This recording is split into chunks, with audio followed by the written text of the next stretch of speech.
Jingle bells, Batman smells. P.S. So does May. Chapter 3, Laughing All the Way. We went to the sing-along after lunch, and the auditorium looked just like Santa's workshop. There were a jillion cute elves in that place. And wait till you hear this. Room 1 got to sit in the very first row. I sat in the seat right next to my friend Herbert. This sing-along is going to be fun, right, Herb, right? This sing-along is going to be the time of our life. And just then, May plopped down in the seat on the other side of me. I stopped smiling. That seat is saved, May, I told her. I am saving it for someone else. She looked all around. For who? She asked. For someone not you. That's who, I said. May did not budge herself. You can't make me move, Junie Jones. This seat is public property, she said. She scooted closer to me. I'm going to stick to you like glue. It's the only way to make you behave yourself today. I showed her my teeth and made a grrr noise. May did not look fearful. Finally, I moved closer to Herb, and I pretended that she was invisible. Pretty soon, the sing-along got started. Mr. Toot said to turn to page 1 in our holiday songbook. The first song was The 12 Days of Christmas. It's about a guy who gives his girlfriend a bunch of stupid, dumb presents. I tapped on Herb real curious. What do you think? What do you do with 10 lords a-leaping, do you think? He thought for a minute. I'd take them back and get store credit, he said. I nodded. That Herb has all the answers. After that, we sang Frosty the Snowman and Rudolph the Red-Nosed Reindeer and Winter Wonderland. Finally, Mr. Toot stood up at his piano and he said it's time for Jingle Bells. Room 1 hurried to the stage. It was very thrilling, except for May kept on sticking to me like glue. She stepped on my heels going up the steps. Then she crowded in real close to me and she whispered in my ear. I'll be listening to you, Junie Jones, she said. I'll be hearing every word you sing.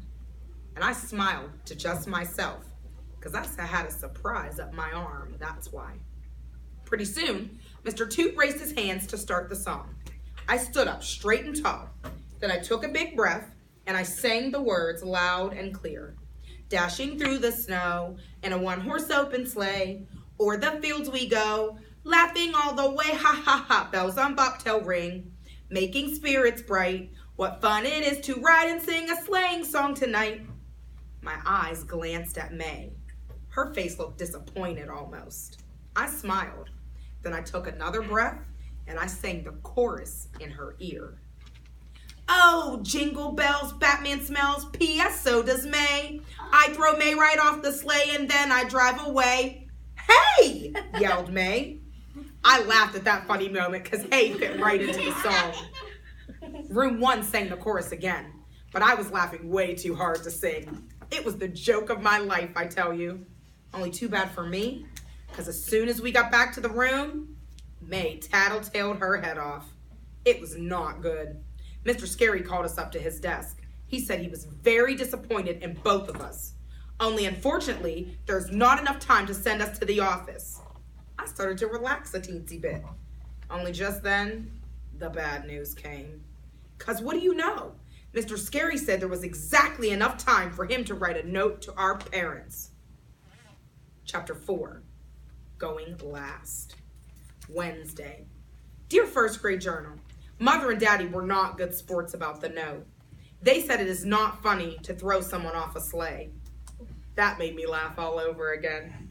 I got sent to my room for a timeout. Grown-ups do not understand humor. From Junie B., first grader. I put down my pencil and I glared my eyes at May's head. She did not look up from her journal. I know you're staring at me, Junie Jones, but I don't care that we got notes sent home. My mother was proud of me, in fact. She said that you deserved to get tattled on. I glared harder. Sometimes if you glare hard enough, you can melt people's heads. I saw that on a movie commercial once. It was PG-13, I believe. I kept squinting and glaring, but May's head did not melt. Finally, I rested my eyes. I will try to melt her again at lunch. Just then, Mr. Scary stood up at his desk and he said to put our journals away. Boys and girls, today is the day for our first visit to the holiday gift shop in the media center. Remember, he said? I sent a note about it home to your parents last week. He smiled. Today, we'll just be looking at the gifts. Then on Friday, we'll go back with our money and buy the things we want. I waved my hand all around. Guess what, Mr. Scary? Guess what? My mother said I get to spend $1 whole on every person in my family, and that adds up to $5 entire dollars, I said. Lucille raised her hand. I can spend all the money in the world, she said. I'm rich. She stood up and fluffed herself. My family has more money than you can shake a stick at, she said. Mr. Scary stared at her a real long time. Yes, well, fortunately, we don't need to be rich to shop at the gift shop, Lucille. Everything there is very affordable.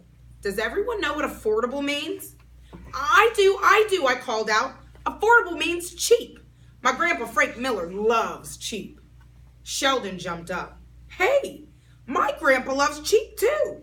My Nana calls him Cheap Old Ned. Mr. Scary did a chuckle.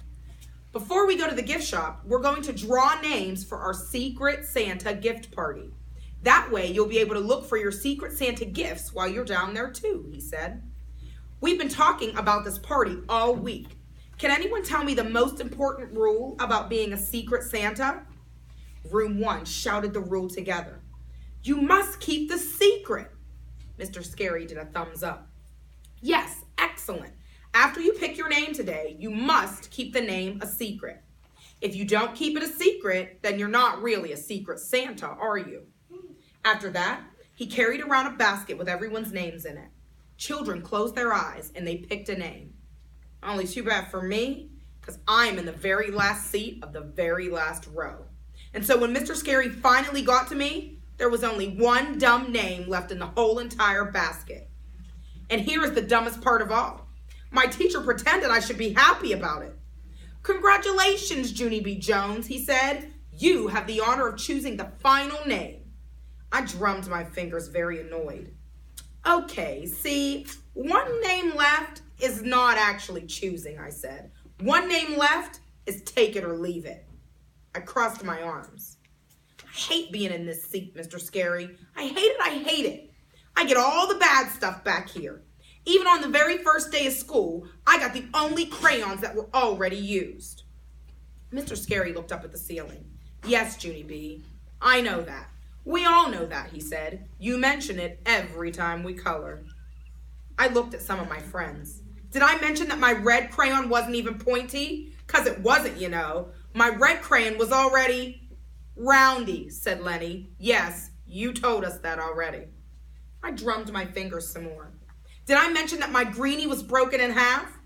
My greenie was just a teensy little stubby, said Jose. See, you told us that too. Mr. Scary handed me the last name. Look, right now, everyone in this room is counting on you, or someone in this room is counting on you to be their Secret Santa, Junie B. So you really need to read that name now. I did a sigh. Then I slid down in my chair real glum, and I read the name. May. Oh, no. What? Chapter 5 is called Elf Ladies. What you gonna do tomorrow?